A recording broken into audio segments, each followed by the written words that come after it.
বন্ধুরা চলে আসলাম পরন্ত বিকালবেলা, আবারও ছাদে আসলাম। প্রতিদিনও বিকালবেলা আসি, তো প্রতিদিনের মতো ছাদে ভিডিও দেওয়ার জন্য আপনাদের সাথে সময় দেওয়া যায়, বিশেষ করে হাঁস মুরগিদেরকে সাথে সময় দেওয়ার জন্য ছাদে ঢুকে পড়লাম। আসসালামু আলাইকুম রহমতুল্লাহি হ্যালো দেখবো পক্ষ থেকে ছাদ বাগানের সবাইকে স্বাগত। বন্ধুরা দেখতে পাচ্ছেন হাঁস মুরগি রাজহাঁসগুলো আমাকে স্বাগত জানাচ্ছে, তারা পাখা মেলে ফ্লাইং করে। তো বন্ধুরা এই পরন্ত বিকাল, সূর্য কিন্তু প্রায় ডুবো ডুবো ভাব। তো ভিডিওটা করার পরে ওদেরকে কিছু খাবার দিব, খাবার দিয়ে খাবার পানি দিয়ে তারপরে আস্তে আস্তে শেডে হাঁস মুরগিগুলো নিয়ে যাব। হাঁস মুরগি বলতে মাত্র দুইটা, মোরগ বলতে দুইটা, মোট চারটা মোরগ মুরগি আপাতত উন্মুক্ত অবস্থায় আছে। আর হাঁস মুরগিগুলো, বিশেষ করে হাঁসগুলো, রাজহাঁসগুলো, আমার চীনা হাঁসগুলো সময় মতো ভ্যাকসিন দেওয়ার কারণে ওরা ইনশাল্লাহ বেঁচে আছে, সুস্থ আছে। পাশাপাশি মোরগ মুরগিগুলোকে সময় মতো ভ্যাকসিন দেওয়া হয় না, একটু অলসতার কারণে, অথবা প্রত্যেক বছরই এরকম 5-6 বছর 7 বছরের মুরগি পালি। 2 বছর খুবই ভালো ছিল, প্রচুর ডিম পারত, প্রচুর মুরগি ছিল। কিন্তু প্রায় পরের বছর থেকে 5টা বছর প্রত্যেক বছরে একদম একটা নির্দিষ্ট সময়, যে কোনো একটা সময়, নির্দিষ্ট বলতে কি একই তারিখে না, কখনো মার্চে, কখনো এপ্রিলে, কখনো নভেম্বরে, কখনো ডিসেম্বরে। এবার ডিসেম্বরে আমার একটা ভূমিধস হয়েছে, একদম যা ছিল মোরগ মুরগি, যা আসলো শৌখিন মুরগি শেডের ভিতরে বাইরে। গতবার কিন্তু শেডের ক্ষতি হয়নি, বাইরে ক্ষতি হয়েছিল উন্মুক্ত অবস্থায়। এবার শেডের ভিতরে বাইরে যা আছে সব একসাথে ভাইরাসে অ্যাটাক করে 2 দিনের মধ্যে সব মারা গিয়েছে, এবং বস্তায় ভরে ভরে সেই মোরগ মুরগিগুলো ফেলে দেওয়া হয়েছে। এখন এইগুলো দিয়েই আমার ভিডিও করতে হচ্ছে। তবে আশা করি খুব শীঘ্রই আমি এইখান থেকে খুব শীঘ্রই, মানে মিনিমাম 5-6 মাস লাগবে, আবার নতুন করে হাঁস মুরগি ভরে দিতে পারবো। তবে এখনও রমজান মাস চলার কারণে খুব একটা আগ্রহ নেই। তবে কিছু মিশরি ফার্মে মুরগি এনেছি, মোরগ মুরগি, সেগুলোকে পর্যবেক্ষণে রাখা হচ্ছে। এখানে এনে দেখলাম বেশ কিছু দুর্বলতা বা অসুস্থ হয়ে যাচ্ছে। তো অনেক সময় মানে মুরগি আনতে চাই, আবার ভয় পাচ্ছে যে আবার নাকি মারা যায়। তো প্রথমত হলো এই যে পশু পাখিগুলো বা মোরগ মুরগিগুলোকে অসুস্থ করে মারা যাচ্ছে, এর একটা ক্ষতি। তারপর নিজে আর্থিকভাবে অনেক ক্ষতিগ্রস্ত হচ্ছে। পাশাপাশি এইগুলো আবার লোক দিয়ে মোরগ মুরগিগুলো মৃতদেহগুলোকে অন্যত্র নিয়ে মাটিতে পুঁতে ফেলতে হচ্ছে, এই আর কি। দেখেন কত সুন্দর একটা দেশি গলা ছিল মোরগ, দেখেন দেখতেই ভালো লাগে। সে তার সব ভাই বোন, চাচা চাচি, মা খালা সব মারা গিয়েছে, শুধু সে একাই বেঁচে আছে, কোনো মুরগি নাই ওই গলা ছিল বিশেষ করে। তো বন্ধুরা এখান থেকে বের হয়ে গেলাম। আগে এখানে ডিম পাড়ার স্থান ছিল, এখন ওইখানে রেস্টের স্থান হয়ে গেছে, বিশ্রামের স্থান।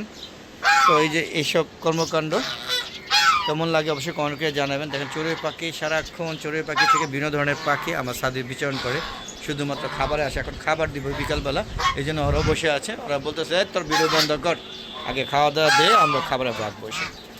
তো বন্ধুরা চলুন আমরা একটু কবুতরগুলো থেকে আবার ঘুরে আসি। প্রত্যেকটা ভিডিওতে অবশ্যই আমার কবুতরগুলো রাখি। দেখেন এই যে এই কবুতরটা কিন্তু চুরি করে নিয়ে গিয়েছিল। তো ও এখন মোটামুটি সুস্থ না, কারণ এগুলোকে নিয়ে প্রথমে ওরা পাখাগুলো অ্যাটাক করেছিল, পাখাগুলো বাঁধছিল, অনেকগুলো কেটে দিয়েছিল। ওর বেবিটা রেখে গিয়েছিল, এই যে বেবিটা দেখতে পাচ্ছেন। তো ও যাক, ওর বেবি কষ্টের কারণে ও আবার ফিরে আসছে আমাদের কাছে, নাহলে এই তো চলে যেত। দেখুন কবুতরগুলো সবাই যার খুব সুন্দরভাবে বিশ্রাম নিচ্ছে। তবে ওদেরকে আবার খাবার দিব। সব মোরগ মুরগিগুলোকে যখন ভিতরে নিয়ে যাব, ভিতরে নেওয়ার পরে তারপরে ওদেরকে খাবার পানি দিয়ে তালা মারি দেবো। আগে তালা মারতাম না, এখন এটা তালা মারতে হয়। আগে এটা মারতাম না, কারণ 5 তালা উঠেও কবুতর নিবে নিচতলা থেকে, এরকম ধারণাই মাথায় ছিল না। কিন্তু এখন যা দেখলাম যে একদম সিসি ক্যামেরা তাৎক্ষণিকভাবে দেখতে পারতাম না, যদি সিসি ক্যামেরাটা না ঘুরিয়ে রাখতো, মুভ করে না রাখতো। কয়বার নিচে সেটা জানি না। তবে এইবার যখন ধরা পড়েছে, এখন থেকে আমি আরও সতর্ক থাকবো। প্রয়োজনে যদি আবার চোর আসে তাহলে কারেন্ট লাগাই দিব। যাক বন্ধুরা, তারপর আমি কবুতরগুলো ক্ষতি হতে দেবো না। প্রথমত হলো এদের ক্ষতি আমি মেনে নিতে পারি না। যাক বন্ধুরা, কেমন লাগছে আমার ভিডিওগুলো অবশ্যই কমেন্ট করে জানাবেন বন্ধুরা। আর ফেসবুক পেজ আছে মিজান এগ্রি বিডি, ফেসবুক পেজটাকে ফলো দিয়ে সম্পূর্ণ ভিডিওগুলো দেখবেন, এবং ভালো লাগে শেয়ার করে সবাইকে দেখার সুযোগ করে দিবেন। আর সুন্দর সুন্দর মতামত দিবেন। মতামত না দিলে আসলে ভিডিও দিয়েই আপনারা যদি রেসপন্স না করেন ভালো লাগে না। তো অনেকে রেসপন্স করেন, প্রত্যেকের রেসপন্সের উত্তর দিয়ে থাকে। তো বন্ধুরা এখান থেকে বেরিয়ে যেয়ে ভিডিওটা শেষ করে ওদেরকে খাবার দিতে হবে। তো বন্ধুরা আমার ফেসবুক পেজের ভিডিওগুলো সন্ধ্যা 6টা বাজে, আমার ইউটিউব চ্যানেলের ভিডিওগুলো 4টার পর আপলোড করে থাকি। দেখা আমন্ত্রণ জানিয়ে হ্যাঁ, আজকের মতো বিদায় নিব। তো বিদায় নেওয়ার আগে বলবো, যারা এখনও ছাদটাকে খালি মানে ফেলে রেখে দিয়েছেন খোলা অবস্থায়, তাদেরকে বলবো যে ফেলে না রেখে কিছু মোরগ মুরগি লালন পালন করতে পারেন, পালতে পারেন। এতে আপনার ডিমের চাহিদা, পুষ্টির চাহিদা পূরণ হবে। আর গাছপালা দেখেন কত সুন্দর গাছপালা, খালি আমি চারদিকে খালি দেখেন গাছ আর গাছ লাগিয়ে রেখেছি। গাছপালা লাগালে প্রথমত হলো আপনাদের প্রাণ ভরে অক্সিজেন নিতে পারবেন, এবং সময় মতো ছাদে বা যখন খুশি তখন আসলে অত্যন্ত গরমের মধ্যেও প্রশান্তি পাবেন।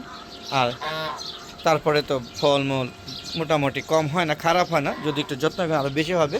তবে মাটি অনুযায়ী দেখেন, এরকম মাটি দেওয়ার পরও যে কাঁঠাল গাছ লাগিয়েছি কোনো লাভ নেই। এখানে কাঁঠাল গাছ না লাগিয়ে যদি একটা আম গাছ লাগাইতাম, এতদিনে আম ভরপুর খেতে পারতাম। তবে হ্যাঁ, এই আম গাছটা ভালো আম হয়। এই বছর মনে হচ্ছে কেমন জানি না, এখনও বোঝা যাচ্ছে না কীরকম আম হবে। সাথে থাকবেন, প্রতিদিন ভিডিওগুলো দেখবেন, তাহলে প্রতিদিন আপডেট পাবেন। তো বন্ধুরা, আজ নয় চলে যাবো। যাওয়ার আগে সবার সুস্বাস্থ্যতা কামনা করে আমরা ভিডিও শেষ করছি। আমার জন্য দোয়া করবেন, আমি যেন আবার পুনরায় ঘুরে দাঁড়াতে পারি হাঁস মুরগিগুলো, হ্যাঁ, এবং মুরগি আবার যেন জমজমাট করতে পারি ছাদে। আর আমার ইউটিউব চ্যানেলে ভিউ যেন বাড়ে, এবং কি বলা হয়, সাবস্ক্রাইবার যেন বাড়ে, ওয়াচ টাইম যেন বাড়ে, এবং একটা পর্যায়ে আমি মনিটাইজেশন পাই, সে আশা করতে করে আজকের মতো বিদায় নিচ্ছি। আসসালামু আলাইকুম রাহমাতুল্লাহি ওয়া বারাকাতুহু। বন্ধুরা, আবার দেখা হবে নতুন কোনো পর্ব নিয়ে, ততক্ষণে বিদায়।